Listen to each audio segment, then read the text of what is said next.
todo, voy a ver si soy rápido y ágil para que no salgan jartaos de José Luis. Porque si salen jartaos de José Luis, bueno, no ya verás lo de la vaca. Eso puede ser así. ¿Me pasas al...? ¿Me pones ya la...? Bueno, micro, ¿hace falta micro? ¿Se oye o...? Bueno, yo lo que sí que... Bueno, pon el pincho, por favor.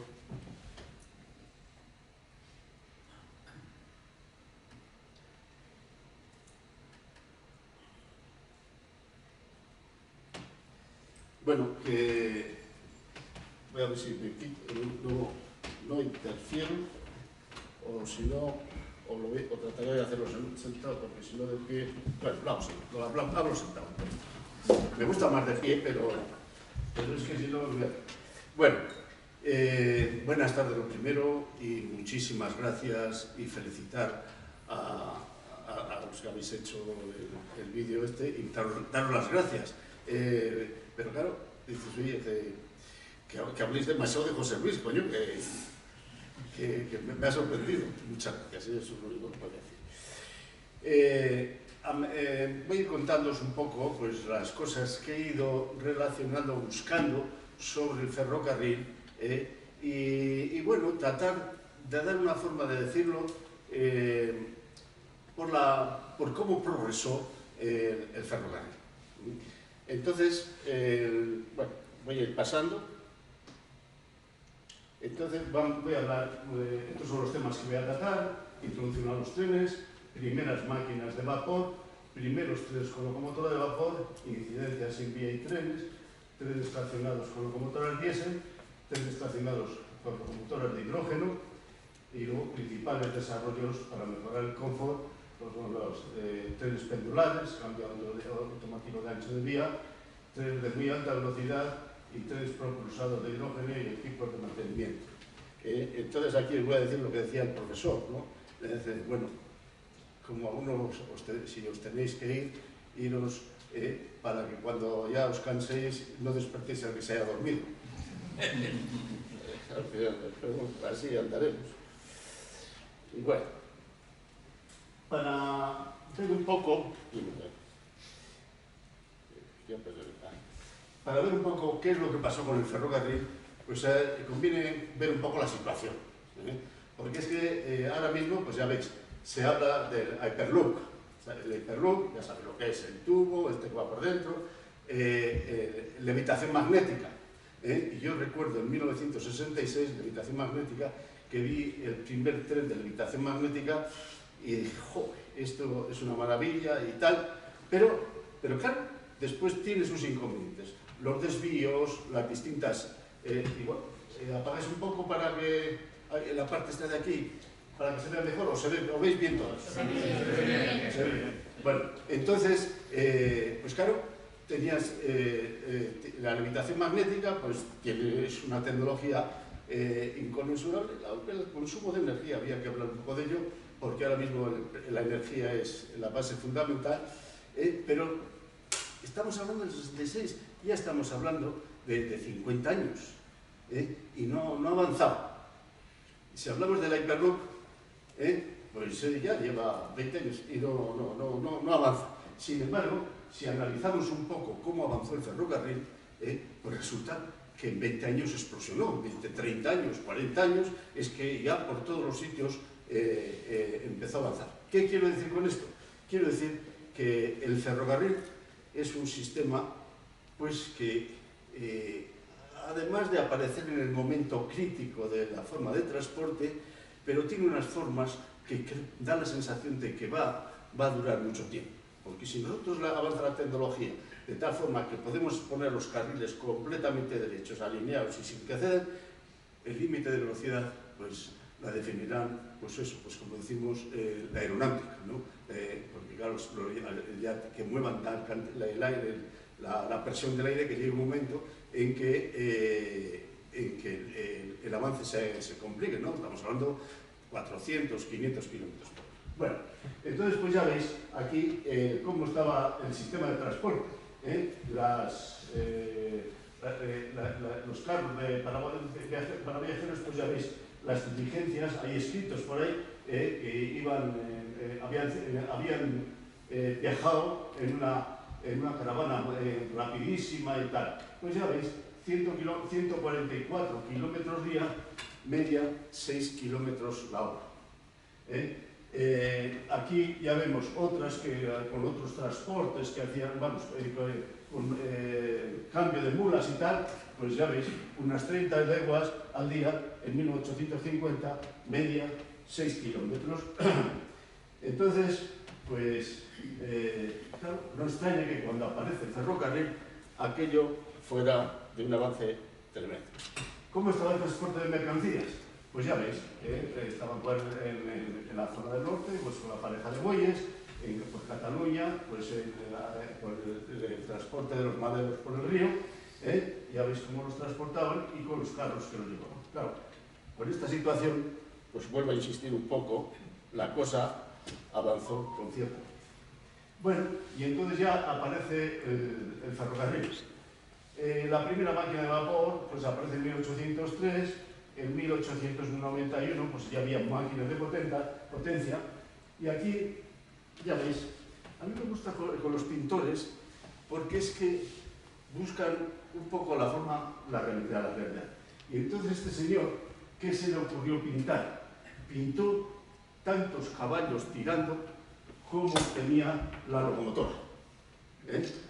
Yo los he contado, pero le falta, a pesar de todo, la primera locomotora le falta algún caballo, o sea que había más caballos que los que pintó. Bueno, pues ya veis, en Austria, en 1837, y en Stenungsund en 1820. O sea que estamos hablando de 1830, 1840, y ahí empieza, y ya veréis cómo la cosa avanza de repente, con rapidez. Bueno, la primera locomotora se la atribuye, vamos, se dice que es de Stevenson, entonces, ya con entonces consiguió circular a 47 kilómetros por hora. Y bueno, la cosa hay que hablarla con el momento, porque ahora mismo, pues como estamos acostumbrados a correr a 300 kilómetros por hora, parece que esto es una simpleza. Y mira lo que pasaba, ¿no? A 47 kilómetros por hora, pues ya ves tú, decían que a 47 kilómetros, los agoreros del ferrocarril, a 47 kilómetros por hora se puede cortar la respiración. Pero fíjate que después, dice, en el ferrocarril de Mataró, mira lo que decía ahora, antes de viajar hay que hacer testamento. Sí, vosotros os reís, pero claro, porque habéis nacido donde habéis nacido. Pero tú fíjate lo que se decía en aquellos momentos. Y luego estuvo compitiendo un maderista catalán con la línea de ferrocarril que le habían puesto. Entonces, esta es, ya veis, que la situación de cómo se encontraba, claro, porque ahora mismo, yo recuerdo cuando hicimos las pruebas a 300, éramos a 340, 359 para ser exactos, pues claro, entonces 300 era una cosa seria, y cuando ya hacías las pruebas y bajabas y ibas a 200, dices, este tren va parado, esto no es grande. Pues ya veis la situación, ¿no? O sea, que en aquellos tiempos, imaginaos cómo estaba, que había mucha gente que diría, cuidado con el ferrocarril, que viajar a 47 kilómetros por hora se puede cortar la respiración. Bien, bueno, pues vamos a ver algunas locomotoras así como fueron avanzando.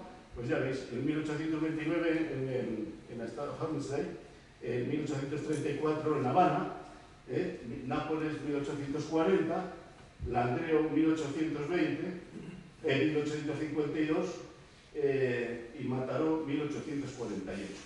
He querido dejar fotografías y pinturas para que se compare bien, porque ahora veremos cómo el pintor pinta las locomotoras. Hay locomotoras que no hemos conseguido conservarlas, y sin embargo hay pinturas que sí que los pintores dejan testigo de ellas. Bien, pues no falta más. Estamos en Badajoz, no nos vamos a pasar sin pasar por Badajoz, ¿no? Pues ya veis, Badajoz en 1863, el 20 de septiembre. Pues esta es una pintura que hay y ya veis, me ha costado encontrar la locomotora que hizo entrada en Badajoz. Y es una de estas que vemos ahí en el centro, porque la anterior, 1856, no encaja en la pintura y la de 1869 tampoco encaja. O sea, que la que encaja es la de central, pero no he conseguido saber quién es el fabricante. Así que si alguno de vosotros veis la posibilidad de saberlo, me gustaría haber puesto ahí, el fabricante fue tal. Pero ya veis que la locomotora se parece a la pintura. Es que la pintura es totalmente tal, entonces ahí está. Oye, por cierto, interrumpir cualquier pregunta, porque si no es un rollo. Después al final pues se olvidan las preguntas o ya se ha dicho, y así al hablar en el momento pues la cosa se anima mejor. Me gustaría que se interrumpiera. Tú también, interrúmpeme en cuanto puedas. Muy bien. Bueno, ¿qué es lo que nace el vapor y empiezan las potencias? Ya veis, la locomotora del Langreo ya ves cómo coincide la pintura con una fotografía que ha aparecido por ahí, y esta tiene 130 caballos. O sea que ya veis, después ya en 1870 la potencia ya llega a 240 caballos. Después ya cuando ya en 1890 estamos en 800 y ya en 1900 ya llegamos a los 1000 caballos. O sea que estamos hablando en 60 años de cómo se ha pasado de una situación a otra, y si miramos el mapa de vías es que fue iba a decir, tremenda la expansión.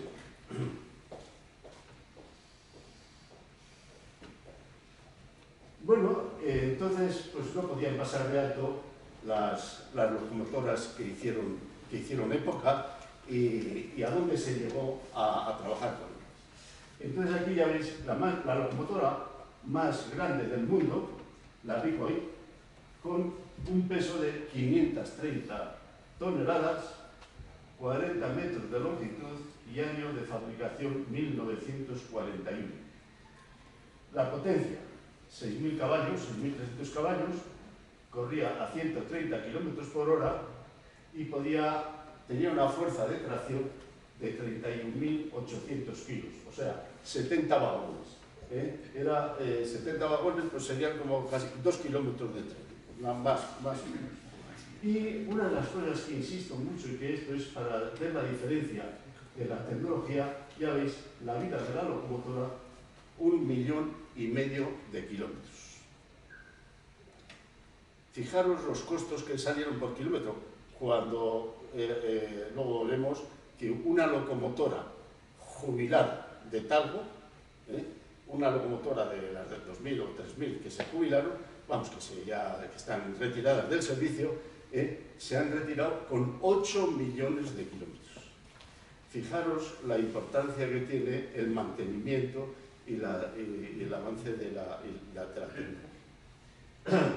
Bueno, pues ya veis, entonces los costos, pues ya os podéis imaginar los costos por kilómetro, cómo se han reducido y a medida que podamos habrá que tratar de ir bajándolos para que el ferrocarril pues, se extienda más por toda España y por todo el mundo. Pero vamos a seguir. Entonces, el consumo por hora, 5 toneladas de carbón. O sea que vosotros imaginaros con una pala meter 5 toneladas por hora de carbón para quemar, para el vapor. Y 15 metros cúbicos de agua. El agua no la metían con cubos, el agua se metía con mangueras. Bueno, entonces, pues ya veis, aquí ya llega un momento en que tienen que mejorar las condiciones del maquinista y del fogonero, porque eso era imposible. Entonces ya ahí Estado, que a pocas locomotoras, ¿no? Sí, las americanas, en Estados Unidos. Pues no sé la cantidad, pero mira, eso me alegro lo que preguntes porque ya veré las que se fabrican. Y bueno, y el tender de eso, ¿cómo era de grande? ¿Qué autonomía tenía Pues, eso? fíjate, Para cargar 5 toneladas por hora. Pues otros 2 vagones. Un kilómetro podía hacer. Pero es que fijaros que, claro, aquí nos extraña que en Estados Unidos, como los transportes eran tan enormes, de 2 kilómetros el tren. Y si la hicieron, es porque la necesitaban. Porque si no se hace, si no se necesita, no se vende. O sea, no se hace, porque lo que no se vende no se fabrica. Fijaros. Y bueno, pues y luego 15 metros cúbicos de agua. Ahora vamos a ver que ya tuvieron que desarrollar un sistema para meter conosigo. Y entonces, aquí en España, la que tuvo bandera, por decirlo así, fue la Micada, con 103 toneladas, 141, en 1953, y hicieron el 75% de, la mitad de carbón y la otra mitad de fuego.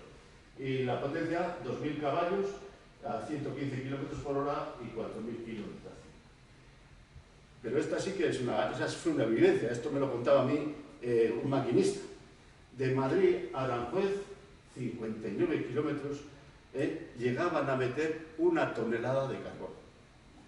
Fijaros que 59 kilómetros, bueno, iba a decir 1 hora, ahora es media hora por la autovía, pero con la velocidad que se tenía entonces, pues por contar que salía en la media 40, pues sería en hora y media había que meter 1 tonelada de carbón. Fijaros la vida de las personas que trabajaban en ese. Bueno, pues ya le veis. Quizás insista un poco en esto, porque, bueno, iba a decir yo, y voy a decir en Talgo también, no voy a repetir esto. En Talgo siempre hemos buscado la calidad en el puesto de trabajo. Creo que los ingenieros tenemos la obligación de buscar la calidad del puesto de trabajo. Otros buscarán la economía o tal, pero si no, la calidad en el puesto de trabajo es, pues iba a decir y lo digo, es la dignidad en la persona. El poder hacer las cosas con facilidad y que la persona tenga pues esa sensación de creatividad, de que ha hecho una operación en el menos tiempo posible.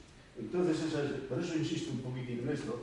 Entonces ya veis, está perfecto. Pero ya veis que ya empiezan en las locomotoras, ya empiezan a hacer un usillo, que me he dejado el puntero, un usillo, ya veis, aquí está el carbón y con el usillo lo van metiendo al fuego.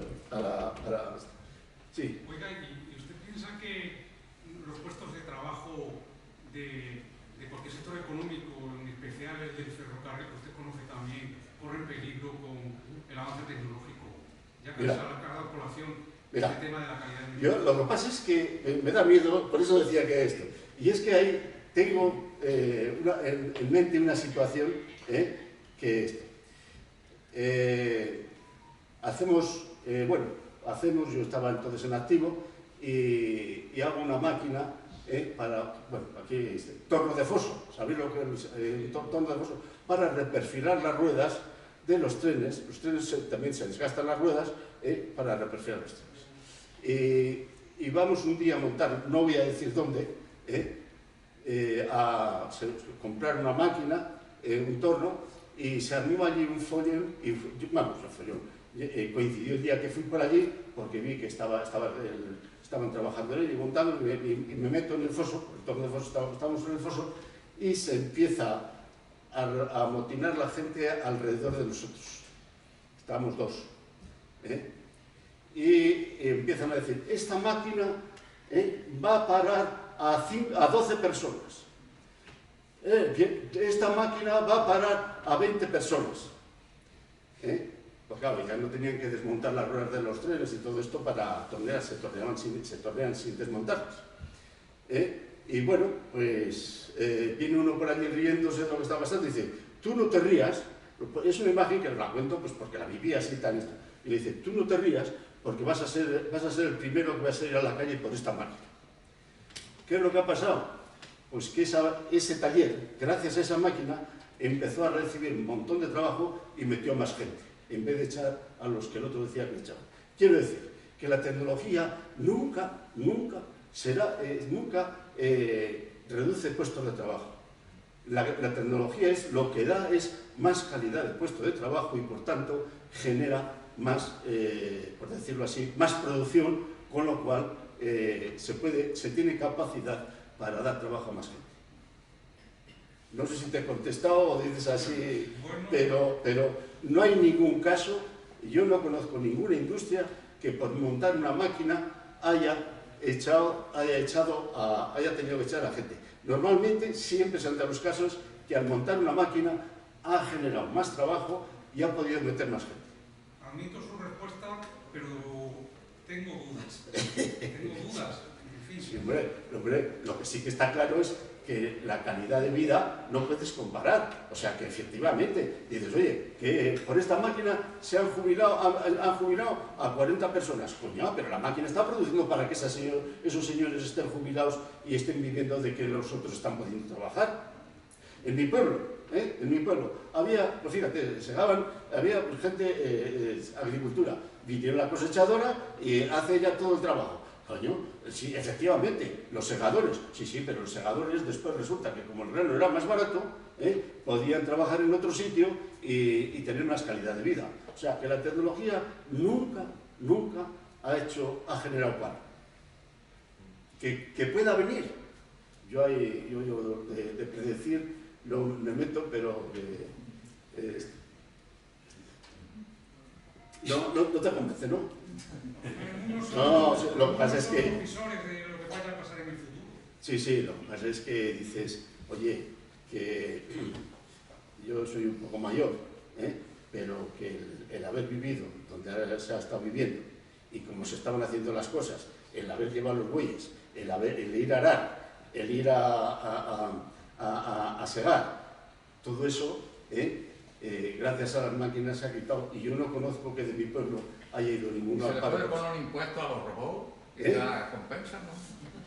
Bueno, los robots ya veremos a ver los robots. A ver, ya se hacen mismo que las personas. No, lo mismo que las personas no lo hacen. O sea, y para hacer un robot hace falta 1000 horas de trabajo que tienes que buscar a 100 personas para que hagan ese robot. O sea, que esas cosas... Hay que adaptarse a la tecnología. Exacto. Bueno, sí, dime. No estoy de acuerdo. ¿No estás de acuerdo? Tenía 75.000 personas y ahora tiene 17.000 personas trabajando. ¿Cómo no te entiendo? Tenía 75.000 personas y ahora tiene 17.000 personas. Sí. La tecnología ha quitado puestos de trabajo. La tecnología, pero tú ahora dime, por ejemplo, iba a decir, por los guardabujas, los fogoneros, esos están muy bien jubilados, y sin embargo el transporte que ha hecho Renfe ha generado en la alta velocidad montones de puestos de trabajo que antes no existían. O sea que la tecnología es muy difícil el querer decir, bueno, pues ahora vamos a sembrar. Yo digo, ir a sembrar con el arado. Y vamos a, sí, pues venga, un tractor mete 27, coge como 27, vamos a poner 27 a arar. Los tiempos en los que estamos, la tecnología ha beneficiado de tal forma que es capaz de producir para que los pensionistas puedan jubilarse más pronto y los pensionistas podamos vivir mejor. Yo sé que eso. Hay que adaptarse a la tecnología.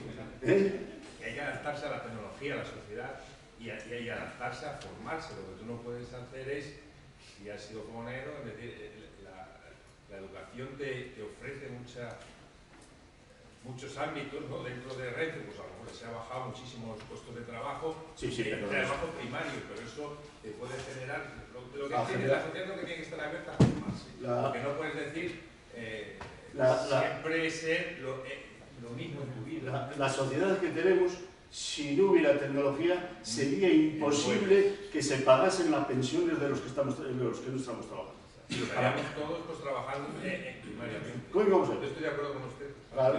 ¿Cómo es? Estaba allí con la vaca, bueno. y el sería lleno. Los móviles han dado más trabajo que las diligencias. Claro, exactamente. Bueno, pues seguimos entonces. No sé si me quedaba aquí algo. Bueno, pues ya me vais a ver, aplicado, esto ya hemos dicho. Tal. Bueno, pues vamos a la siguiente. Bien, pues ya veis.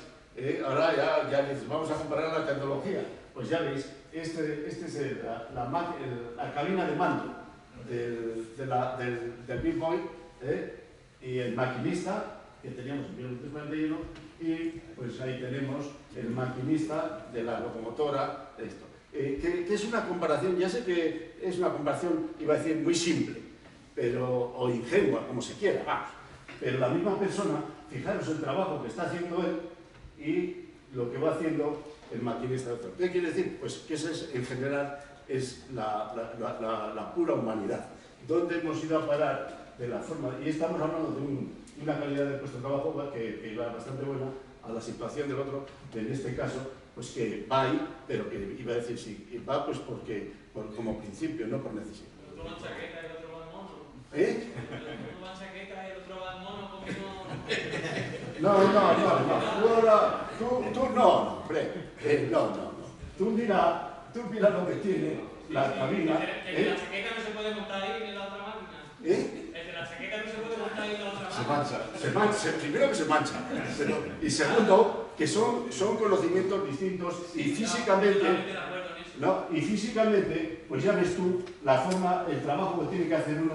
Yo siempre vuelvo otra vez, calidad en el puesto de trabajo. Hombre, y si vais a decir que la calidad del puesto de trabajo del 2006 es peor que la del 1941, pues digo, no sé. No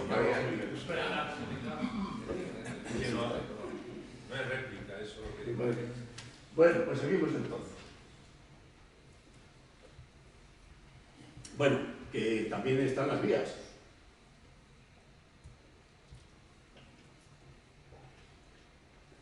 Y hay una maqueta, no he visto ningún sistema de estos.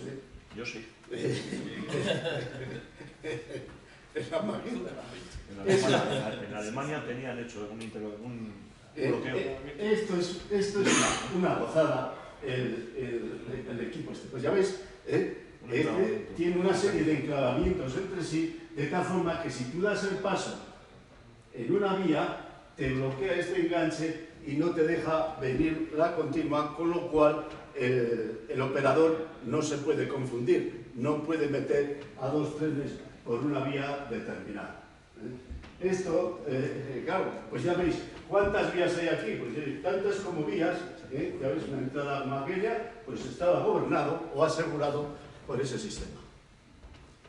O sea que la tecnología pues ha ido avanzando por todos los sitios y con esa... Pero que ingenio ha habido siempre. Siempre. A mí cuando se habla de los ingenieros de hace 100 años, los ingenieros de hace 100 años tenían una capacidad igual que la nuestra. Lo que pasa es que la tecnología era la que tenían. El acueducto de Segovia, ahí está, o bueno, iría diciendo muchos montones de cosas. Y este, bueno, pues este es un ejemplo de la seguridad en los enclavamientos de vía. ¿Alguna pregunta sobre esto? Bueno, pues ya vemos que hay una diferencia. Hombre, este es el puesto de mando de León.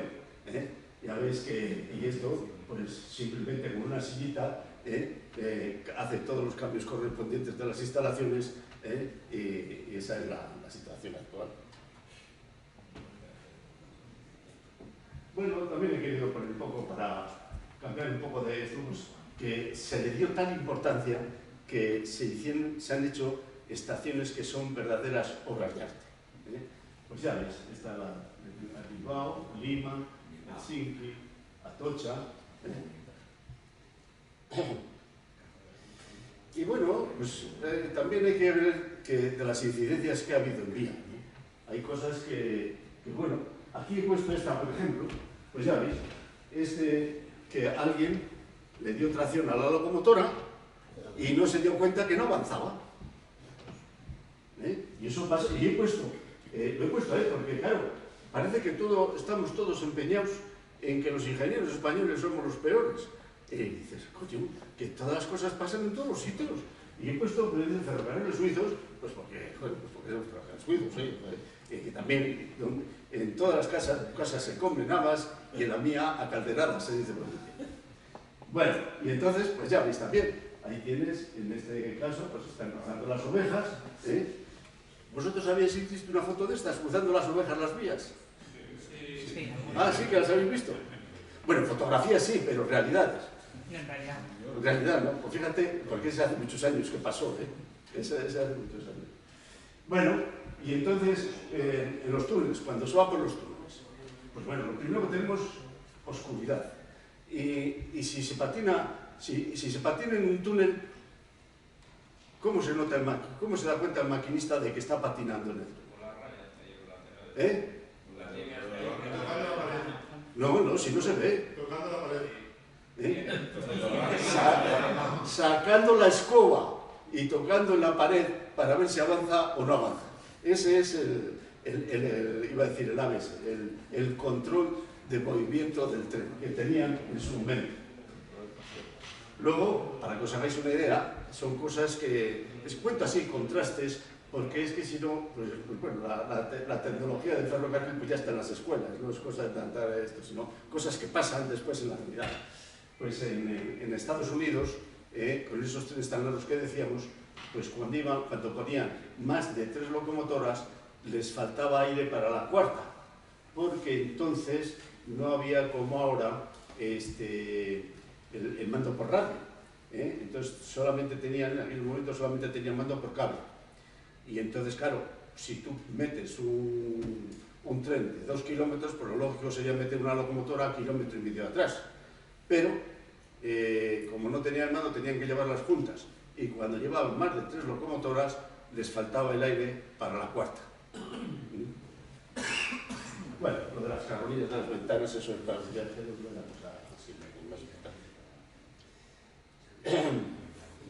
Y ya ves, o sea que el ferrocarril, como fue rápido, y fijaros que fue, por ejemplo, los pasos que hay en Suiza, pues ya ves qué cantidad de vías hicieron. El paso de Berna a 2.253, el ferrocarril andino del Perú, 4.800 metros de altura, y el paso de Laz en Tíbet, 5.072. Entonces ya os podéis imaginar, iba a decir, el sufrimiento de las ruedas cuando van por estas curvas. Claro, las ruedas están evitando que se salga del carril.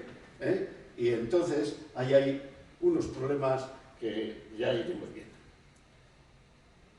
Entonces, pues ya ves, las ruedas, pues fijaros, esto es raro, esto no es que me leo esto es raro. Fijaros qué pestaña, cómo ha desgastado las ruedas. Aquella, fijaros cómo ha desgastado. Esta, pues ya ves, cómo ha desgastado. Y tener en cuenta que el perfil es este es el ideal. Entonces, para conseguir que la economía del ferrocarril, los gastos, uno de los gastos más importantes, yo fui jefe de taller de trenes como particular, vamos, como empresa Talgo. Talgo ha sido la empresa más antigua del mundo de mantenimiento de trenes. Nosotros empezamos a hacer mantenimiento de trenes en 1950 y hasta que no vino la alta velocidad, porque decíamos que el que mejor puede mantener el tren es el fabricante. Y ya, vamos, empezaba el Renfe, ya nos lo encarga, y hasta que no empezó el AVE en 1990, en 1992 no empezó Alstom a hacer el mantenimiento como empresa privada.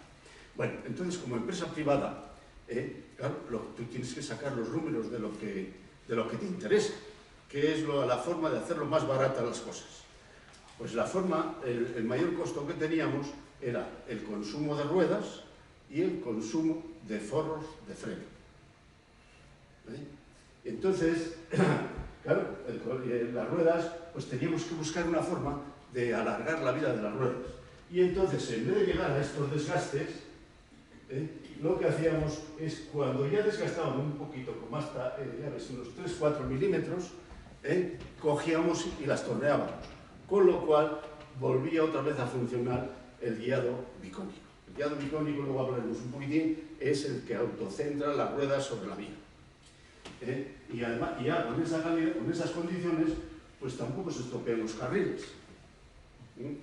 Que me estoy fijando un poco en vosotros, porque como sois los más jóvenes, para que veáis las dificultades y que os animéis a buscar soluciones para resolverlas. Esa es una de las partes más bonitas del ferrocarril. ¿Habían dicho algo? No, creí que habían dicho. Bueno, pues ya veis el panorama que hay en el ferrocarril. Yo recuerdo de chaval que había pasado por allí un tren que era el de la Robla, que era un tren de montaña, y les oía decir a la gente, dice, llevan las pestañas como cuchillos. Y yo, coño, ¿qué? ¿Con cuchillos? Pues a esto se refería. Y con esos desgastes, pues la estabilidad es baja, hay que cargar mucho a los trenes para que no descarrilen, bueno, así diríamos un largo etcétera. Entonces, este es un campo muy interesante para ahorrar energía y consumos y hacer los ferrocarriles rentables.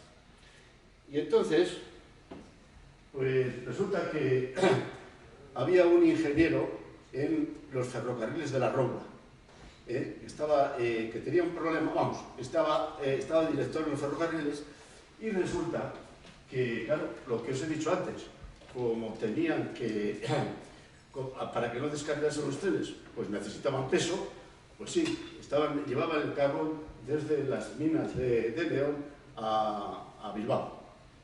Y entonces necesitaba, en la bajada, pues cargado, iba bien, hacia abajo perfectamente, pero cuando subía, al vaciar los vagones, pues no había peso suficiente para que no descarrilasen y tenía que cargarles con agua para que no descarrilasen. Entonces este hombre empezó a dar vueltas, buscar soluciones para ver la forma de que, y que tengo que decir que hasta que desde las escuelas, en las escuelas técnicas, no se ha hablado del diado icónico correctamente como mantenimiento hasta hace pocos años. Pues antes se entendía que el peso era el único elemento antidescarrilante. Entonces este hombre dice, bueno, pues el ferrocarril mal por venir tiene, si tenemos que cargarle siempre, habrá que buscar una forma. Y entonces empieza a dar vueltas y encuentra una solución en los carros del retiro. En estos carros, pues cuando iba se dio cuenta de que cuando de adelante cogía una curva, y la rueda última pasaba por donde había pasado la primera. Coño, pues entonces voy a buscar una solución para guiar los vehículos sobre el carril, no por el carril. Entonces empezó a darle vueltas y coño, voy a buscar una solución. Se le ocurre esos triángulos que hemos visto antes, pues los pone con unas ruedas así unidas entre sí y formando el triángulo que hemos visto antes.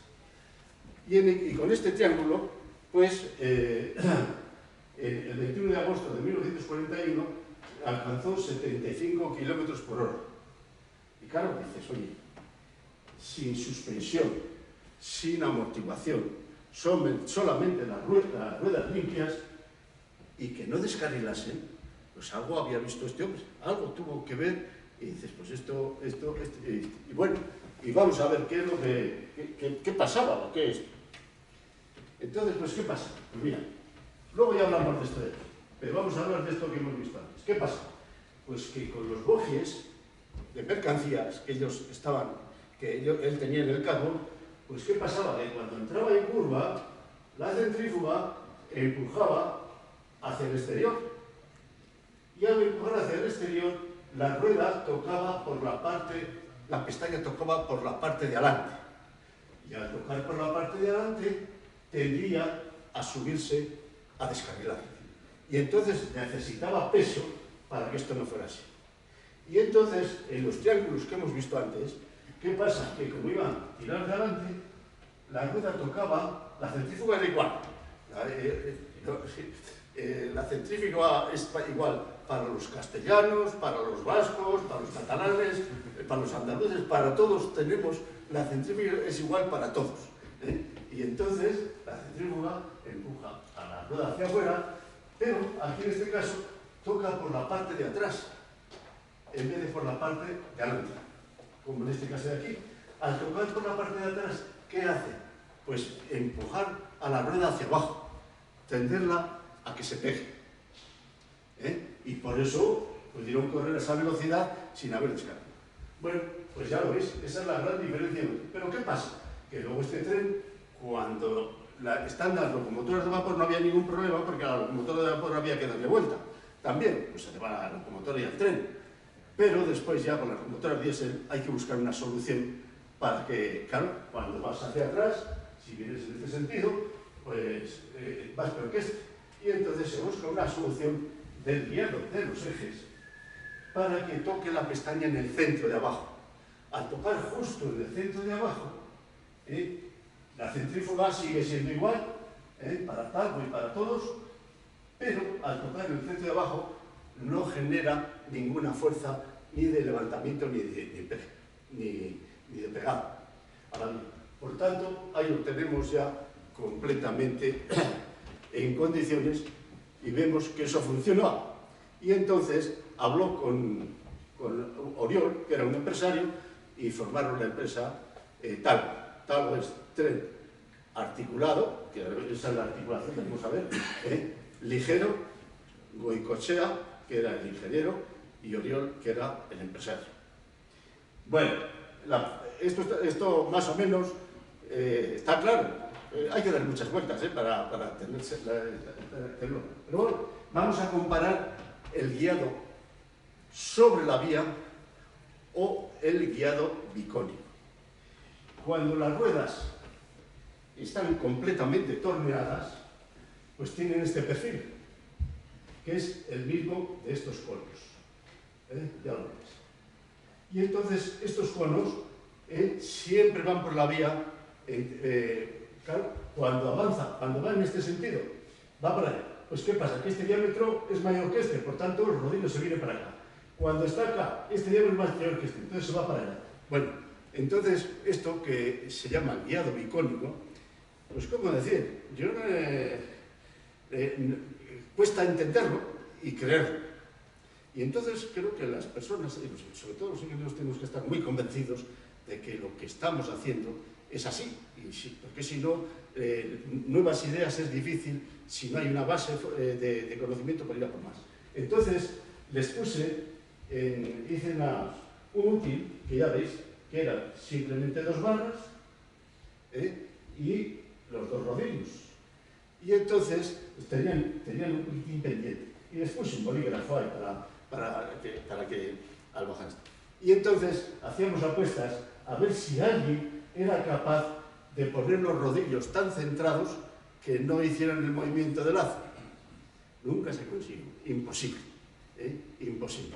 Entonces, pues ya veis, el guiado bicónico tiene ese movimiento y entonces Goicoechea, pues claro, si tú lo tienes perfecto, funciona. Pero si no lo tienes perfecto y lo tienes, como hemos visto, las ruedas de atrás, pues eso ya es un desastre. Y perdona que me quite la chaqueta. No, y es ya al final, pues como habéis visto las ruedas, pues esto, si lo pones aquí, esto ni va por un lado ni va por otro y solamente hace falta peso para que no se levante. Y esa es la gran diferencia que vamos a ver de los ruedas. ¿Cómo se consigue el guiado sobre la vía? Pues ahora vamos a ver los pasos que se dieron y cómo. ¿Preguntas sobre esto?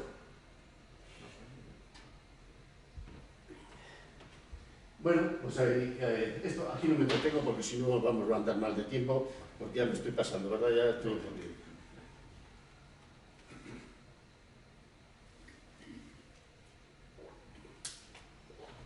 Bueno, Talgo se funda en 1942 y siempre hemos tratado de ir al límite. Yo por eso en las maquetas he dicho, joder, que hay que aumentar la velocidad. Y siempre hemos ido aumentando la velocidad Pues ya ves, en 1944 se alcanza 120 kilómetros por hora, pero cagao, si metes ahí en el y preguntas, verás que en Alemania se corrió a 200 en 1930 y tantos. Pero ¿cuánto pesaba? Aquí lo que hay que buscar es el ahorro de energía. ¿Cuánto pesaba el tren con el que hizo la prueba alemán? Pues iba con 32 toneladas por eje. 32 toneladas por eje. Y en este caso, corrimos a 120 con 3 toneladas por eje. Ya veis que el ahorro de energía es la diferencia. Entonces, si pasa de 3 a 32, el incremento será exponencial, imagino, de gasto de energía. No será claro, la energía, pues siempre y cuando tú subes una cuesta,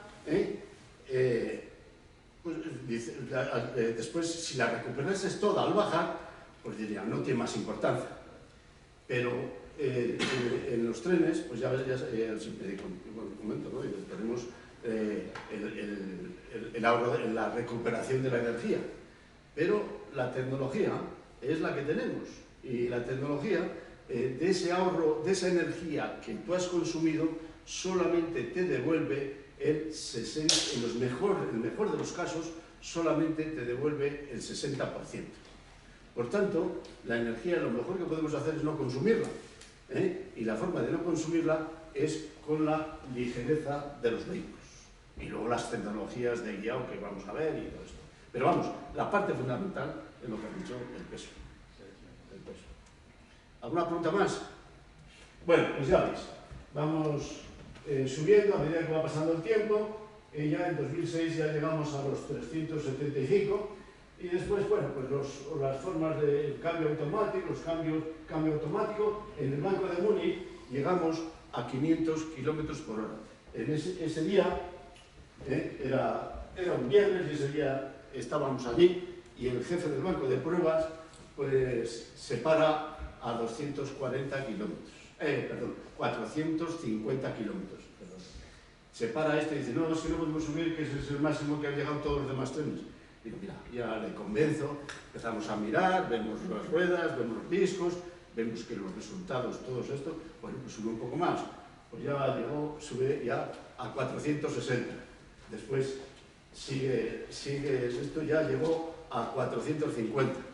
Y ya cuando llegamos el objetivo era pues llegar a los 500. Llegamos a los 500 y nada más llegar a 500 se baja. No, que todo está bien, mira, vamos otra vez a mirar y el hombre pues al final confía y ya, porque claro, es conveniente tenerle como 5 o 10 minutos a 500 kilómetros por hora con el objeto de tomar medidas de vibraciones, esfuerzos, fuerzas laterales, fuerzas verticales, para saber que la cosa funciona y que la suspensión es correcta. Bueno, el caso es que después, cuando ya terminamos, me viene y me dice, oiga, que me quiero hacer una fotografía con usted. Y digo, hombre, pues sí, venga, vamos a hacerlo. Y nos hicimos la fotografía y digo, ¿por qué? Es que hemos hecho el récord del banco. Después salió en las revistas, salió en las revistas que habíamos conseguido el récord, un tren español Talgo consigue el récord del mundo en el banco de rodadura. Y lo que me fastidia es que no se me ocurrió pedirle una copia de la fotografía. O llegar a 600. O llegar a 600. Bueno, pues entonces aquí ya ves lo último. Bueno, ya. El primer tren de cambio automático de ancho de vía Moscú-Berlín, que tengo no, yo no voy a decir, tengo la medalla de Betancourt, porque lo habían intentado los alemanes del este y los alemanes del oeste, y con las temperaturas tan bajas no lo habían conseguido.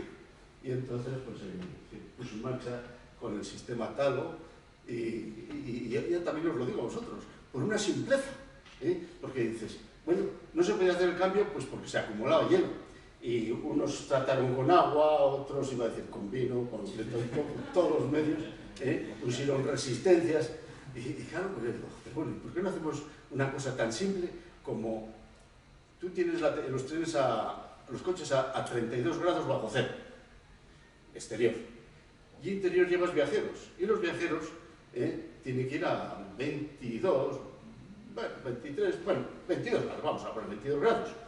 Entonces vas a 22 grados, pero ese aire hay que renovarlo. Entonces, claro, la norma te dice, tú tienes que cambiar el aire del coche 8 veces por hora, como mínimo 8 veces. Pues ese aire, en vez de tirarlo al exterior, pues vamos y lo metemos en las zonas críticas de esto. Y ya con ese aire ya no dejas que se forme hielo. Al no formarse hielo, pues hicimos el cambio perfectamente. Y entonces ahí estuvieron funcionando. Y entonces el gobierno de Moscú pues, nos dio la medalla de Agustín de Betancourt. Bueno, pues entonces seguimos. Bueno, esto lo dejamos ahí por si acaso alguien quiere leerlo, tal, pues siempre apoya la ingeniería y los avances de ingeniería, y entonces pues siempre lo dejamos. Como decía antes, una de las cosas... ¿Me he pasado? Bueno, una de las cosas que es para llevar el guiado sobre la vía, no por la vía, en el caso, pues ya ves, al final el guiado, ¿cómo se consigue? Digamos el bueno, el teórico, el que se consigue sin peso, porque el que se consigue con peso, pues eso no vale la pena ninguna vez. El técnico, pues en el caso de los bogies, pues ya ves el guiado bicónico, que es lo que os explicaba antes, para que vaya autocentrándose. Y el letargo, pues es el guiado sobre la vía, pues ya ves, es gracias a estos balancines que luego veremos cómo funcionan, según se unen a las cajas y cuando entra en curva orientan las ruedas en la vía y consiguen que las ruedas siempre vayan paralelas a la vía. Bueno, entonces las diferencias de cuanto a montaje, entendemos que se entiende como eje montado, y este es el rodal targo, que las ruedas son independientes, cada rueda gira independiente una de la otra. Por eso necesitan el guiado que hemos hablado. ¿Alguna pregunta sobre esto? Bueno, pues ya veis, el guiado, cuando vamos en línea con los balancines, que es lo que os comentaba, el rodal lleva un balancín por cada lado, y entonces cuando vamos en recta, los balancines se mantienen verticales. La parte de arriba del balancín va unida a la caja de delante y la parte de abajo del balancín va unida a la caja de atrás. Eso en cada lado. Entonces, cuando vamos en recta, pues ya veis los balancines. ¿Y qué pasa en curva? Pues cuando entramos en curva, la unión del enganche está unido, no permite giros, pero no desplazamientos. Entonces, ¿qué hace? Pues el balancín de la parte de dentro del rodal, ya veis, se contrae, por decirlo así, y el de la parte de fuera se estira. Y al estirarse, ¿qué es lo que hacen? Pues ponen el rodal en el radio de la curva de la vía. ¿Y qué conseguimos con ello? Poner las ruedas paralelas a la vía. Con lo cual, ya estamos guiando sobre la vía, no por la vía. ¿Preguntas sobre esto? Bueno, entra en servicio entonces este es el primero que empieza a funcionar, entra en servicio en 1964, se retira en servicio a 2010, coches con 12 millones de kilómetros y locomotoras con 8 millones de kilómetros. Entonces, pues las locomotoras pues, van, como tienen motores de tracción, pues estas van con guiado bicónico, pero siempre hemos llevado, o llevábamos, el guiado bicónico en perfecto funcionamiento. Así, para que hacer una idea, un tren de alta velocidad empieza a fallar el guiado por vías que, pues sabéis qué vías, ¿no? En las otras es mucho antes, 40.000, pero vamos, el de alta velocidad estamos hablando de unos 100.000 kilómetros, a los 100.000 kilómetros ya tienen que reperfilar para volver otra vez a darle la forma del guiado. Y en los trenes de estándar, pues el guiado bicónico, pues había que tomar las locomotoras, las teníamos que reperfilar a los 60.000, 50.000, 60.000 kilómetros para que estuvieran funcionando con ese tipo de trabajo. ¿Alguna pregunta sobre esto? Bien, bueno, pues después ya como el ferrocarril empieza a funcionar, o sea, empieza a funcionar por todas las partes del mundo, pues resulta que cada uno no ha habido una norma de fijación de ancho de vía y yo, y digo yo, en este caso sí que he sido yo porque me he dedicado tiempo a contarlos, he contado 22 anchos de vía distintos en el mundo. Y digo esto porque yo no soy ningún historiador, no todo esto, seguramente habrá más.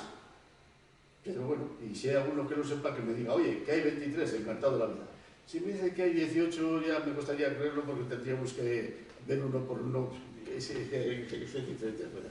Entonces, claro, pues enseguida aparece la idea de, en el transporte tanto de mercancías como de viajeros, pasar los trenes con un ancho a una vía con ancho distinto.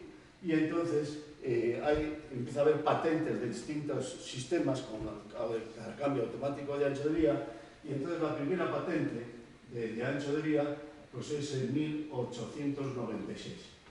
No es esa que estamos aquí, ese es el cambio de ancho de la ADB. El de 1896 es un sistema mucho más primitivo y que no funcionó nunca. Esta estuvo poniéndose en servicio entre Berlín y Moscú, pero no les funcionó. Cuando se les helaron cuando hubo 32 bajo cero, aquello ya no hizo el cambio y lo desmontaron. El caso nuestro, pues ya os he dicho. Este es el OGI, que en 1965, por parte de la UIC, hubo un concurso de ideas para ver si se buscaba una solución a los sistemas de cambio de ancho.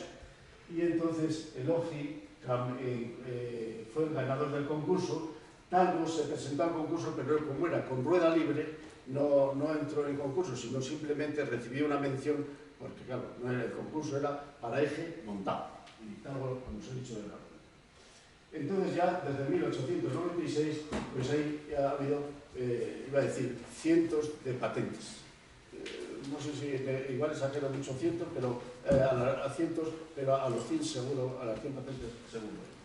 Unas mucho mejor que otras, pero vamos, con distintas formas. Dentro de todo ese lío de anchos de vía, pues los que siempre nos están manejando, los que más hemos manejado, es el ancho de vía española y portuguesa, que es 1668, el estándar europeo 1435 y el ruso 1520. Entonces, esas son las tres fundamentales y con las que hemos estado trabajando continuamente. Pues eso. Después ya viene la alta velocidad, y la alta velocidad viene con el ancho del estándar europeo 1435, y ya pues, en España se queda como norma los dos anchos, el europeo y el de alta velocidad y el de tal.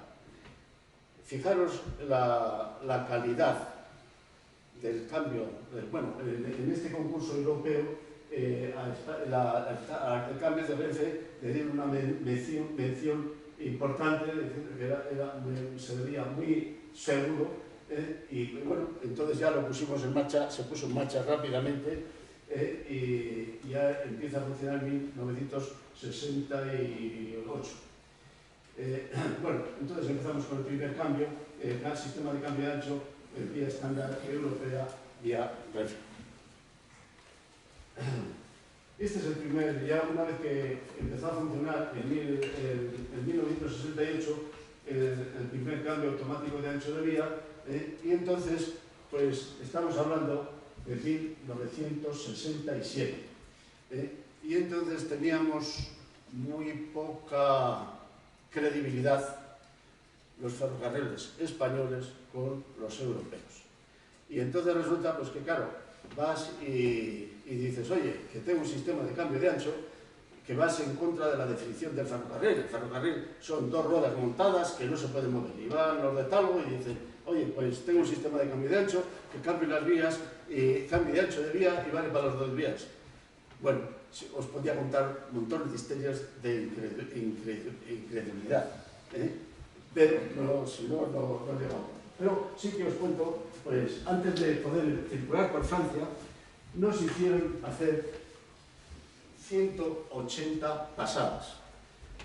llamamos pasada en un tramo de vía, pues cada pasada medir una cosa. Medir forma de freno, fuerza de vibraciones, ancho de vía.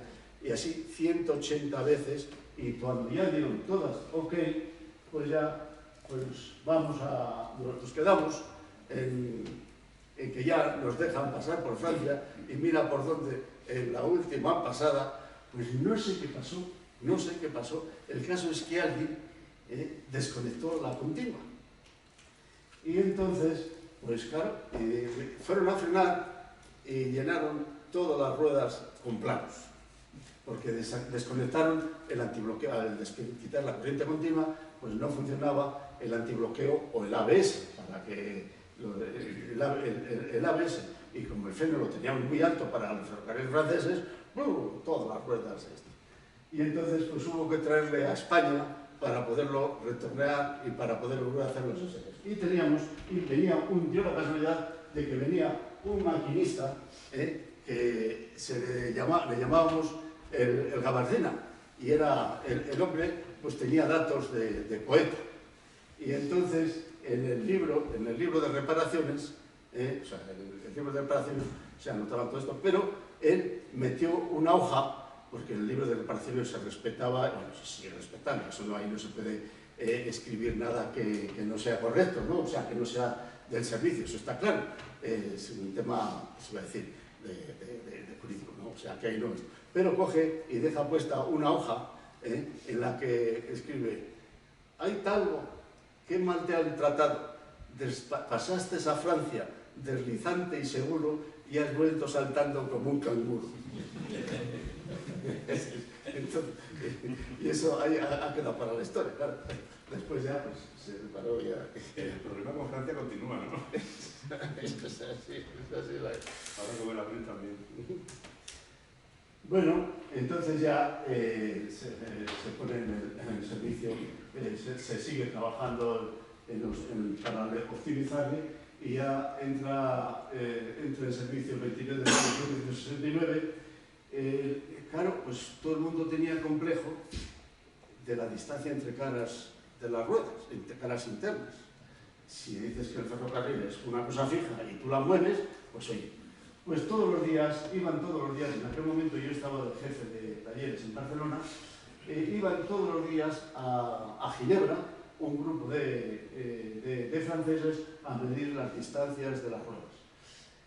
Al tercer día tuvimos una pequeña incidencia en el cambiador y ya salieron, ya cayó, esto no funciona, pero vamos, era una simpleza, y estuvo 3 años con locomotora de talgo sin ninguna incidencia, y luego, pues ya ves, el tren se convirtió en un tren, pues como decir, que los viajeros pues se encontraban a gusto en él.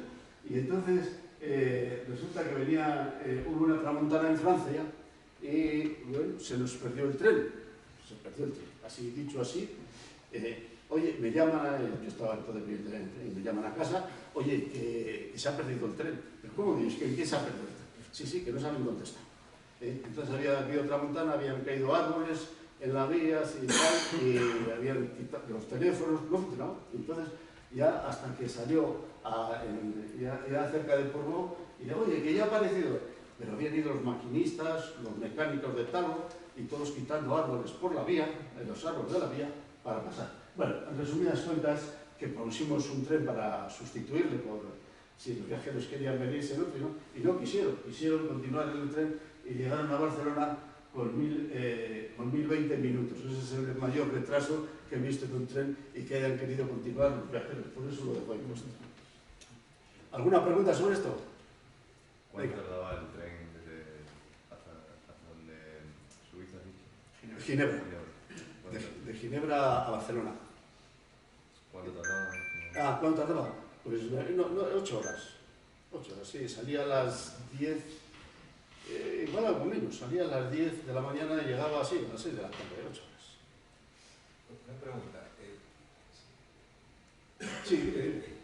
Se está utilizando el ancho ibérico, ¿no? Para...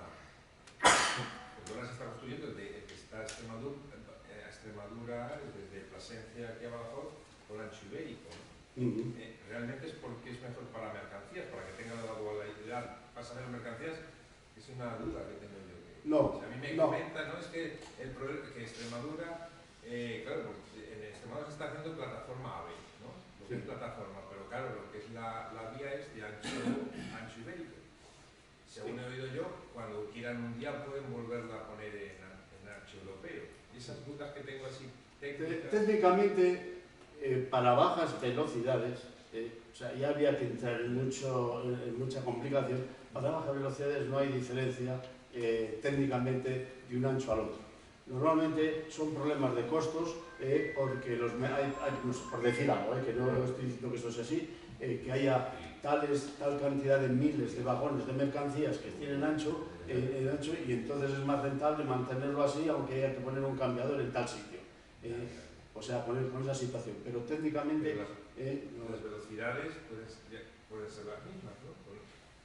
Se hace la línea porque lo que se está haciendo es ancho, hasta más ancho ibérico, que es un técnico que conozco, que el gran problema que va a tener el lago de Extremadura, al principio, es que siempre vas a tener que llegar a Madrid y no vas a poder ir a Valencia. Después de 20 años o cuando sea, que tú tienes que parar en Madrid y coger otro tren.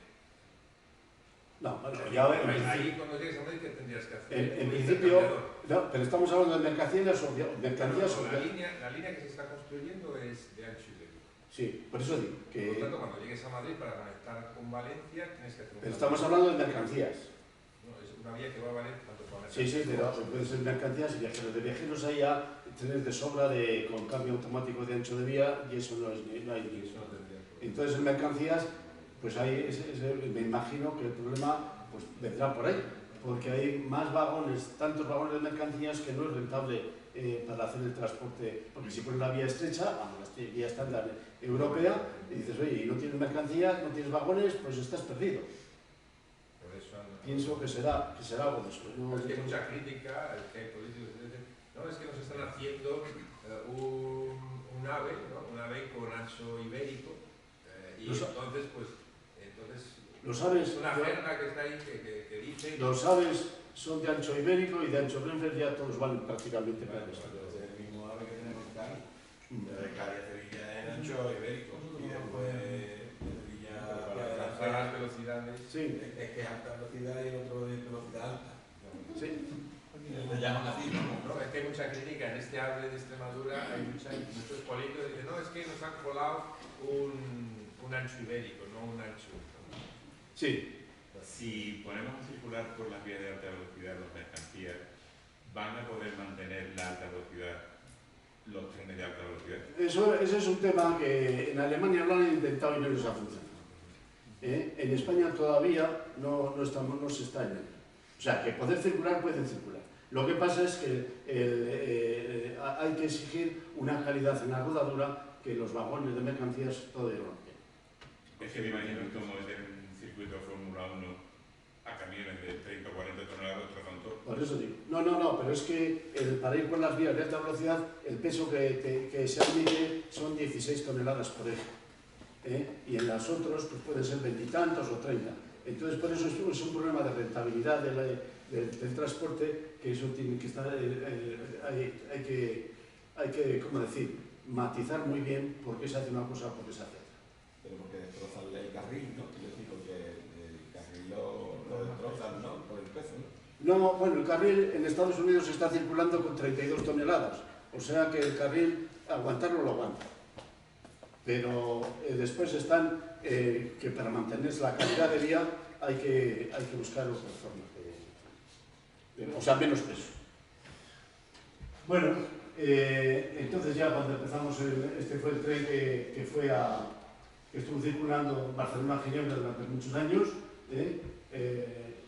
y bueno, pues se dio la circunstancia que tuvo tal aprecio que mucha gente lo cogía simplemente por comer en el tren. Muchos franceses cogían y bajaban simplemente por comer en el tren. Bueno, esta es una locomotora, fue la primera locomotora con cambio automático de ancho de vía, porque hasta el 98, 99, hasta esta locomotora, se cambiaba la locomotora y se empujaban los coches, solamente teníamos cambio de ancho en los coches. a partir de aquí ya se hacen las locomotoras también con cambio de ancho y ya no hay que cambiarlas. Bueno, aquí fue una prueba cuando fue la primera locomotora, que se metieron ahí, pues está el presidente de Renfe y varios gente más. Y esta locomotora pues tuvo el récord de velocidad, y fue la primera locomotora, como decía, de cambio de ancho, un cambio de ancho medio de vía. Bueno, pasamos esto y... Bueno, aquí explico un poco el sistema, perdonad que pase rápido, porque es que si no, no me da tiempo a verlo. Bueno, pues ya veis, el sistema de cambio de ancho es, yo creo, vamos, no creo, es que los datos que tenemos es el más seguro del mundo. Llevamos más de 3 millones de cambios de ancho sin ninguna incidencia de relevancia, y kilómetros de esto, pues llevaremos como 300 millones de kilómetros. El sistema es muy simple, se basa en lo siguiente, pues ya veis, tiene unos cerrojos, unos elementos que llamamos cerrojos y que hacen tope en unos muñones de las cajas de grasa. Entonces, cuando pasan por el cambiador, estos cerrojos se bajan y cuando están abajo se empujan las ruedas para un sitio o para otro y después vuelven a subir, se quedan enclavados ya en la otra posición. O sea que ya veis que este cerrojo, el muñón le tiene en este lado y aquí, y ya en el otro ancho de vía, le tiene puesto en el otro lado. Es así de simple y seguro. Entonces estos han estado funcionando, bueno, siguen funcionando. Ha habido días que se han llegado a hacer 2000 cambios diarios, y con toda la seguridad. ¿Preguntas sobre esto? No sé. Disculpe. Sí. ¿Ese desarrollo ha sido suyo? No. Bueno, el mío ha sido el de las locomotoras, el de la locomotora de cambio de ancho. El del Talgo es del año 68 y eso es de otros ingenieros que había en esa. Yo ingreso en Talgo en el 66 y estuve en Alemania un año. O sea que cuando se desarrolla el cambio de ancho, yo todavía, para los coches, yo todavía no estaba en Talgo. Perdone. Sí. Esto es un coche, pero Sí. la locomotora también hay problema del motor. ¿Cómo se gestiona? Bueno, en el caso de la locomotora, pues lleva, seguimos, hay que mantener el guiado bicónico, pero a ver si... Ay, perdón, pues no me sale, no, vi que tenía aquí uno de estos de voz. Bueno, tienes que... Pero, no, a ver si... tiene también tracción. Sí, tienes razón, sí, pero es que está mirando, no lo encuentro ahora. Bueno, tienes que pensar... Ya no sé dónde está. Pues no lo tengo aquí. Verás.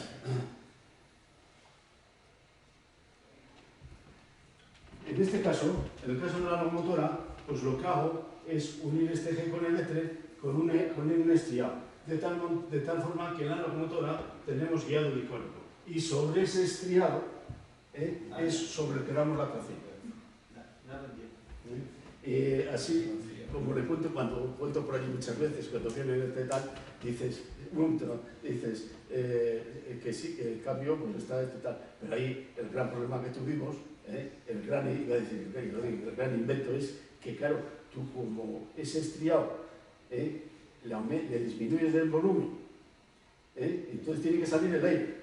Y como solamente funciona con aceite, hicimos muchas pruebas y solamente funcionaba con aceite, tuvimos que hacer, el invento es un laberinto de tal forma que al cerrar, que sale el aire y va girando, 500.000 kilómetros, o sea, un año de vida sin que pierda nada de aceite. Ese fue el gran...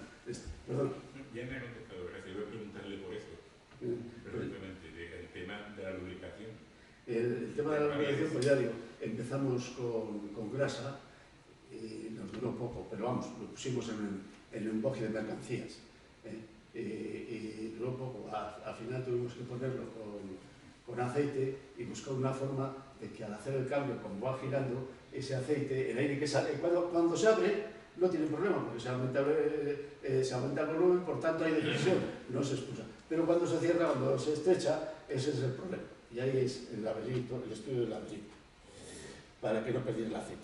Porque, perdón, en definitiva, el sistema para la locomotora básicamente es el mismo que para El los sistema robots. de encerrojamiento es el mismo. Es el mismo. Lo Porque que pasa pasa es que se va a mover con un eje en una Exacto. razón, pero que el eje, al tener estrías, pues Es deslizante. Es se deslizante. desliza por ahí. Exactamente. Porque hay que transmitir la tracción y además el par de rueda a rueda para que tenga el guiado bicónico. Bueno, seguimos entonces. Bueno, estas fueron las dos primeras locomotoras. Después de esta locomotora la hicimos totalmente eléctrica. Esta era diésel, esa eléctrica, y ya se hizo con el cambio de ancho. Esta fue pues, la precursora del 130. Bueno, y entonces ya aquí tenemos una fotografía del cambio de ancho, también hablamos del cambio de ancho. Pues este es en una plaza muy típica de Rusia, y estos son los trenes rusos con cambio automático de ancho de vía. Y aquí es lo que os comentaba, el aire, ya veis, de Moscú a Berlín, que son unos 1000 y pico kilómetros, y entonces aquí como os decía, el aire que de la zona de los viajeros que se tira, pues se mete en las zonas de encerrojamiento para dejarle sitio para desplazarse, y entonces pues a 33 bajo cero pues conseguimos hacer el cambio de ancho, y el gobierno ruso pues fue el que nos dio ese premio. Ya veis el hielo, que claro, estamos a 32 bajo cero. Perdón, el premio porque tiene un nombre tan... El premio ruso ese porque tiene un nombre tan... que no es ruso, porque se llama... Es que Agustín de Betancourt fue un ingeniero de los años 1700, y fue un hombre que con los zares consiguió, les diseñó pues, muchas estaciones, muchas tecnologías, muchos sistemas de máquinas de aquellos tiempos, y entonces Agustín Betancourt es, iba a decir, un dios en Rusia. Pero no es ruso. Es de Palma de Mallorca. De Palma de Mallorca, sí.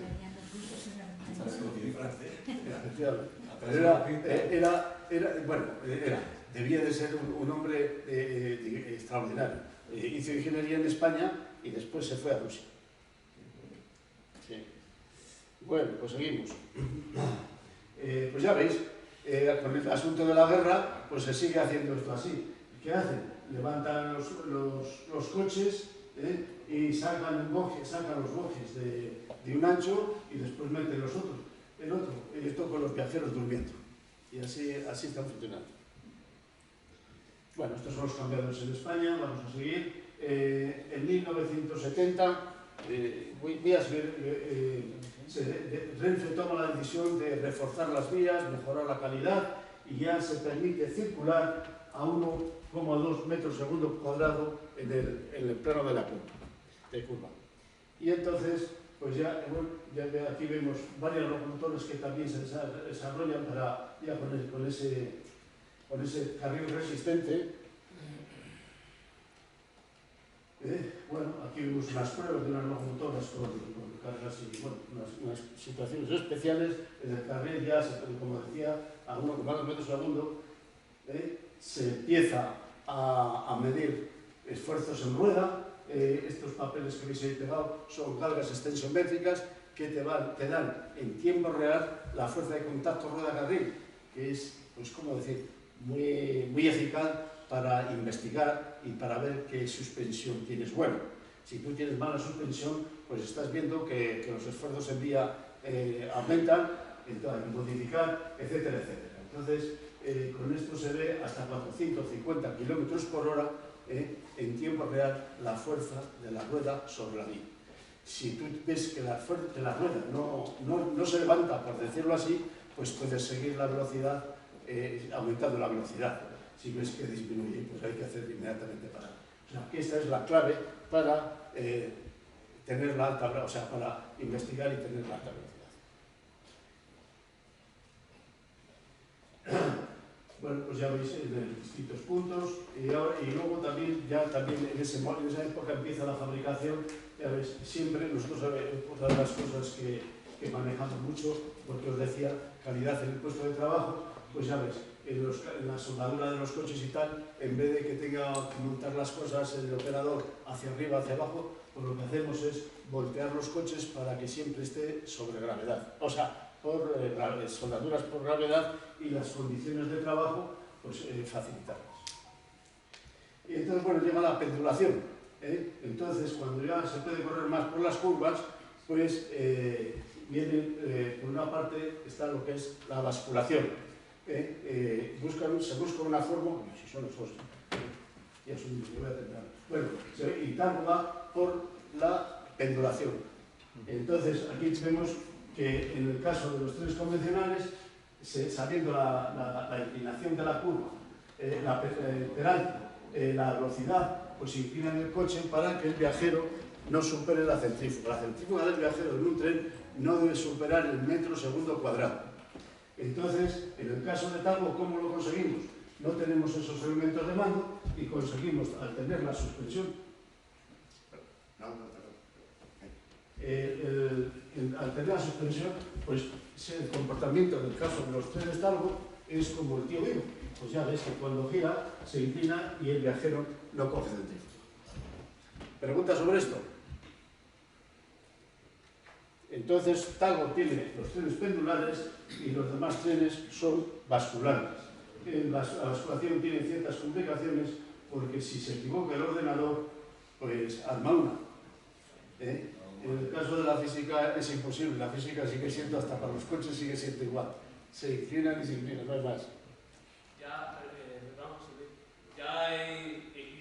Precisamente iba a hablar del platanito. Iba a decir que ya en esa época, cuando salió el platanito, ya habían introducido el péndulo, ¿no? Sí, sí. Era esa, ya se había adelantado, porque iba a hablar como ha sacado esa... Bueno, Talgo siempre ha ido a nivel de las necesidades. Cuando ha habido una necesidad, ha habido necesidad de cambio de ancho, hacer cambio de ancho. Cuando ha habido una necesidad de pendulación, siempre yendo por cosas sencillas. Entonces, en el momento que antes de poner los carriles con resistencia suficiente, pues no tenía interés porque no te dejaban circular por curva a más de un metro segundo, a 0,8 metros segundo cuadrado. Pero cuando ya aguantan los carriles se puede circular por curva a esas velocidades, pues a más velocidad, pues tienes la ventaja de que ahorras energía porque no tienes que frenar. Porque si vas por recta a 100 y cuando entras en curva tienes que bajar a 70, pues tienes que frenar y luego volver a acelerar. Cuando ya ponen los carriles que pueden aguantar, entonces ya se sigue pasando en las curvas a 100, pero había que evitar que la pendulación, o sea, que el viajero no supere el metro segundo cuadrado. Bueno, y entonces el primer tren que sale con basculación es el platanito, que se hicieron un prototipo, pero no lanzó más.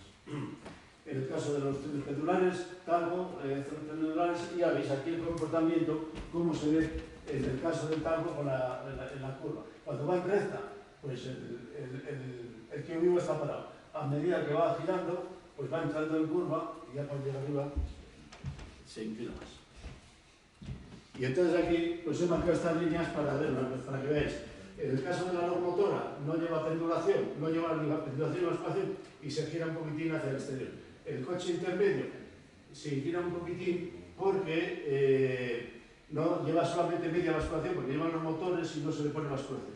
Y los coches de atrás pues ya se ve cómo se inclinan. Pero la basculación esta es forzada, ¿no? No, pendulación. La pendulación es forzada. No, la pendulación no hay nada, simplemente que está la suspensión arriba y se inclina sobre el coche. Sobre el centro de gravedad. Por la propia fuerza de la centrífuga, ¿no? Sí. Al subir el centro de gravedad. Claro. La suspensión está por encima del centro de gravedad. No, yo pensaba que era forzada porque... No, es esto mismo. O sea, ya ves, como el tío vivo. Está la suspensión arriba y se inclina hacia el exterior de la curva. Pues vamos, hacia el interior de la curva. La que habla es el de los Gabán. La que habla es el de los Gabán, los italianos, que sí es verdad que es activa. Claro, no es activa. Entonces eso es lo que tenemos. Bueno, pues seguimos. Estos son los trenes de Alemania, que fabricó los trenes de Alemania. Y ahora empezamos con las máquinas, los tornos de foso para reparar las ruedas. Las ruedas, lo que hemos visto antes de las ruedas, construimos unas máquinas para poder reperfilar las ruedas y bueno, una de las partes más iba a decir, importantes es la medida del diámetro de las ruedas, que se basa en cómo medían las ruedas los carreteros. Mi padre era carretero y lo hacía así. Y entonces se le pone un encoder, al poner un encoder podemos medir las ruedas y llegamos con esta precisión, con 0,05 milímetros de precisión. Y cuando ponemos en catálogo, los alemanes estaban todavía con los trenes de alta velocidad y corriente alterna, el motor de corriente alterna. Entonces el motor de corriente alterna, si varía un poco el diámetro, se carga o se descarga. Con lo cual necesitaba que todas las ruedas tuvieran el mismo diámetro. Cuando vieron en catálogo que poníamos 5 centésimas, pues empezaron a comprar los tornos y se compraron en todo el mundo. Y vamos, son máquinas que se venden a todo el mundo y son máquinas que se venden caras, están en 2 y 3 millones de euros por las máquinas estas. ¿Preguntas sobre esto? Seguimos. Bueno, pues ya veis el torno de foso. Aquí, esto lo tengo aquí como, este fue el primero que hicimos, y estos son los tornos que tenemos pues, distintos. Vamos, todo eso, como veis, se mete en el foso y la vía, pues ya ves por donde va, es donde está ese boje. Bueno, aquí, si tuviera un poco tiempo, os contaría un poco más sobre el reperfilado, pero bueno, el objetivo siempre de los tornos es buscar una forma de que las ruedas desgasten solamente lo justo y poder reperfilar para que vuelvan a funcionar el guiado bicónico, porque en el momento que falla, o sea, en el momento que desgasta más de lo debido, ya no funciona y todos son pues, desgastes de ese tipo. Y esto es un fallo de un antibloqueo, una rueda que falló el antibloqueo, se fue a rastras y formó todo ese... Perdona, cuando reperfiláis, llegará un momento en el que ya no podréis quitar más material, sí. Entonces, ¿qué se hace? Se sustituye la rueda se por una sustituye, completa. ya cuando llega eso, se sustituye la rueda. La rueda, en esas condiciones, puede alcanzar los 2 millones de kilómetros. ¿Y cuántas veces se suele reperfilar? Pues con nuestra tecnología, cuando a los que vendemos los tornos, les aconsejamos que sean de 6 a 8 veces. En la vida, en 2 millones de kilómetros. Bueno, esto lo he puesto aquí también para que también los carriles, también hay máquinas de representación de carriles. Y esto, pues aquí están los tornos a los que hemos suministrado a los alemanes, a los franceses y en este caso a los terrenos. Bueno, y llegamos a la alta velocidad y voy a andar rápido. Bueno, estamos a la alta velocidad, los primeros que empezaron la alta velocidad son los japoneses en 1964. Después están los franceses en 1981, los alemanes en 1985 y los españoles, o sea, Renfe, en 1992. Talgo, pues empezamos a trabajar en ello, metemos la suspensión primaria y voy a ir rápido con esta suspensión lo que conseguimos es que la masa no suspendida sea la más baja de todos los trenes del mercado. La masa no suspendida se entiende la parte que no tiene suspensión. Todo lo que esté de aquí para arriba, eso ya es suspensión y por tanto hace menos daño a la vía. Cuando estuvimos en el Banco de Múnich, aquí una revista alemana, pues ya veis que dice que el Talgo hizo el récord del Banco de Múnich con la suspensión que habíamos diseñado. Las pruebas, fuimos a hacer pruebas a Alemania porque en España no nos dejaban y entonces llegamos a los 360 kilómetros por hora. Aquí tengo un detalle que me gusta decirle. Estábamos el 11 del 11, habíamos llegado a 356 kilómetros por hora en las vías de Alemania y vienen los técnicos alemanes a felicitarnos. Y claro, pues a mí me viene un poco cara larga, pues claro, primero que nos habíamos tenido que ir allí y segundo, pues que claro, me dice el técnico, sin sufrir de nada, ¿está usted descontento, señor López? Digo, pues no es que esté descontento, lo que pasa es que anteayer, y ya esa realidad, habían llegado en España, habían hecho unas pruebas con el AVE y habían llegado a 357 kilómetros por hora. Y nos hemos quedado en 356. Y como quedaba un día para hacer otras pruebas, dice, pues mañana vamos a hacer todo lo posible menos manipular los aparatos. Y entonces, pues al día siguiente llegamos a 360 kilómetros. Bueno, pues voy rápido ya, voy a pasar rápido porque ya me estaréis diciendo que ya me estoy pasando. Yo aquí es una cosa que me gusta comentar sobre todo a la gente joven, los estudiantes, para que se hagan un poco idea de la importancia que tiene en las rodaduras, las excentricidades y el equilibrar o el desequilibrar. Fijaros que en una rueda, en este montaje, las fuerzas que tenemos. Si tenemos una excentricidad de 0,40, pues resulta que a 200 km por hora, pues la barra carga con 200 kilos de empuje. Y si vamos a 300, pues ya veis, carga con 800 kilos de empuje. O sea, fijaros la importancia. Por eso, cuando vais a equilibrar las ruedas del coche, darle importancia, porque esa vibración que te queda cuando no está equilibrado el coche, tienes unos esfuerzos enormes. Pues lo mismo que pasa en los coches, pues pasa en las ruedas de los trenes. Y luego lo que buscamos, que aquí fue el asunto de, por lo que me dieron el premio de la mejor patente europea, es con guiado buscar la forma de que las ruedas, la rueda ruede por esta zona, en la que tiene la superficie más alta, para que haya menos desgastes y haya mejor confort y menos chirrido de los trenes. Cuando el carril va por aquí, está el típico chirrido y gasta carril de ruedas. Bueno, aquí esto para que veáis un poco, siempre insisto que esta fotografía la tenían que manejar mucho los ferroviarios, porque esta es la superficie de contacto que tiene un camión de 7 toneladas.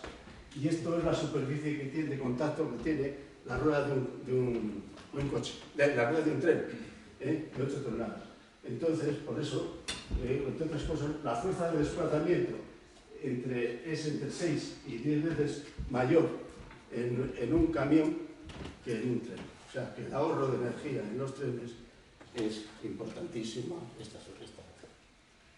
Bueno, ¿preguntas sobre esto? Y vais a decir que ya me espera. Entonces, pues mira, este es el trofeo que me dieron en Ámsterdam. La reina de Holanda fue la que me dio. Bueno, entonces ahora David, que está ahora 3+2, está ahora ya en pruebas y ya está prácticamente avanzando. Estos son los trenes que se han movido a lo largo de la historia. Y voy a hablar un poquitín del hidrógeno, porque es que parece que es obligado hablar bueno, el hidrógeno, pues, lógicamente es lo más estable que tenemos y es la mejor forma de almacenar energía. Bueno, lo mejor, iba a decir casi la única, de almacenar energía.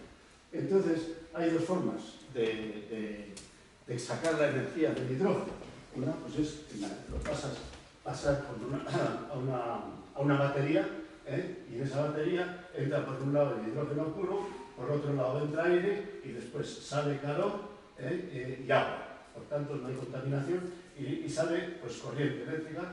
Entonces, esa corriente se pasa a 750 voltios, después a 3000 y luego ya con los 3000 se la pasa como si fuera la de la catenaria.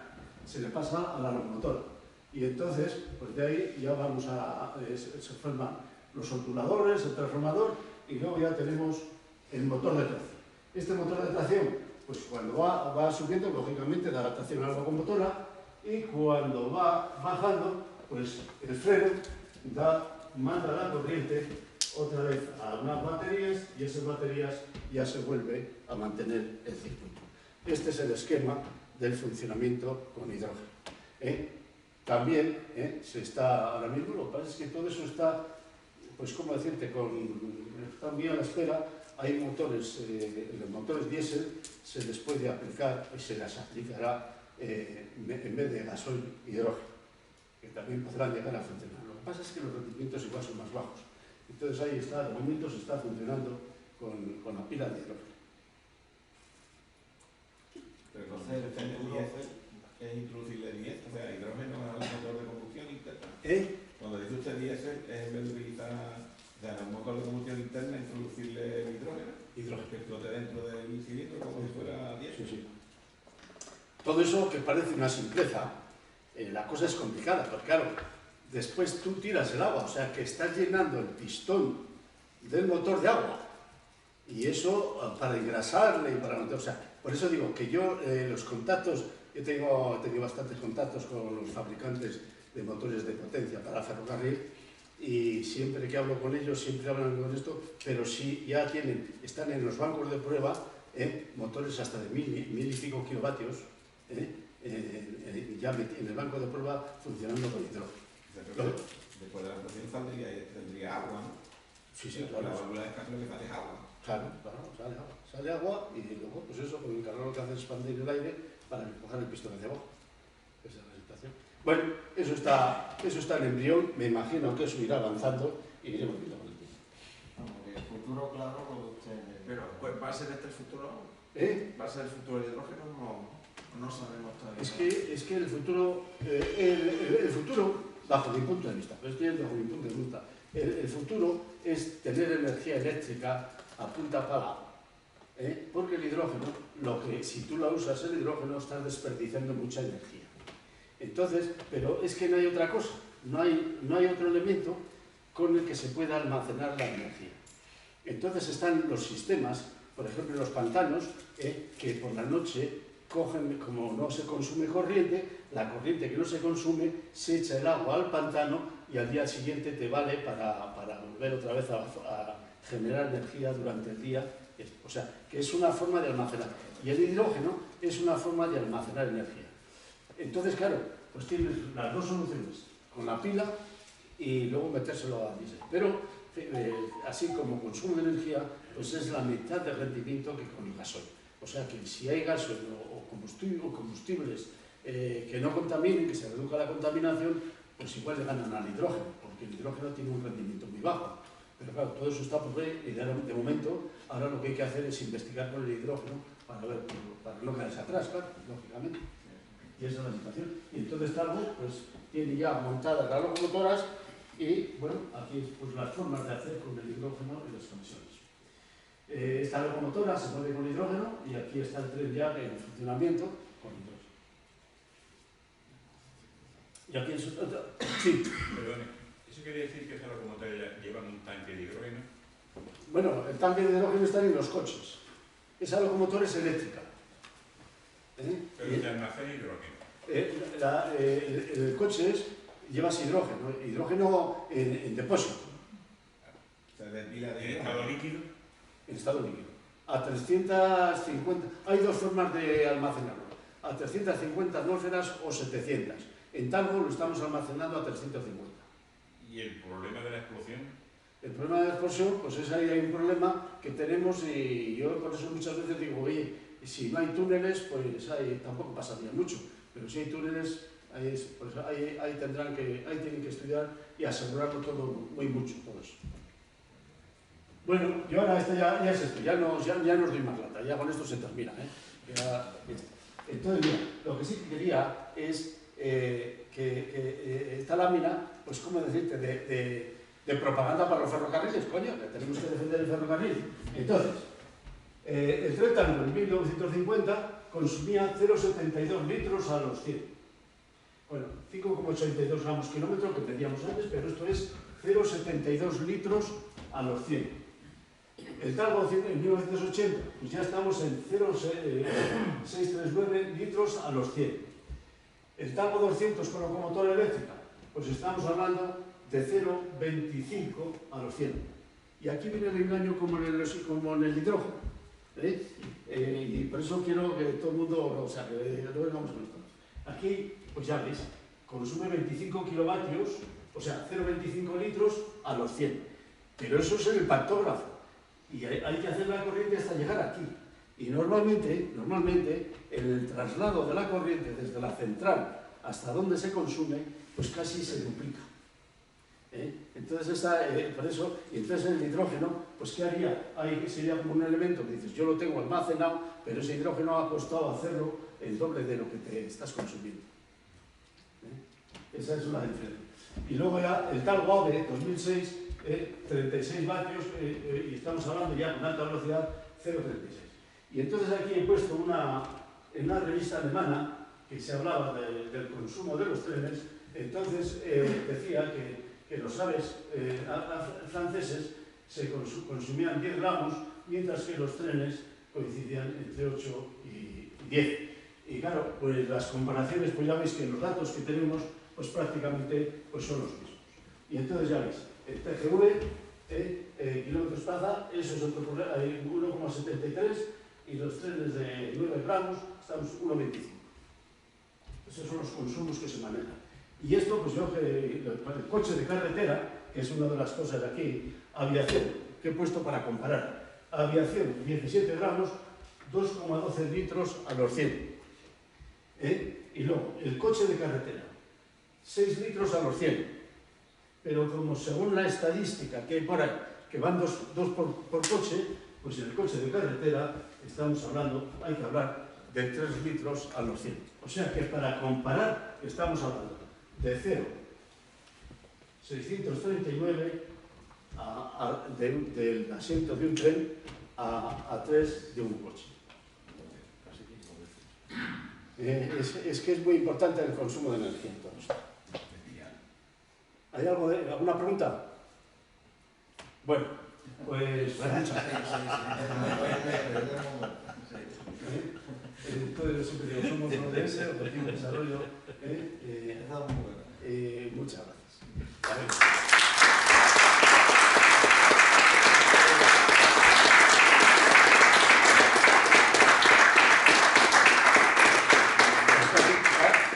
Casi me habéis aguantado 2 horas, me cago en Muy bien, pues simplemente daros las gracias por vuestra presencia y agradecer a José Luis estas 2 horas tan amenas. Pues oye, yo tengo que agradeceros a todos, he visto que no os ha dormido ninguno, joder. Muy bien, muchas gracias.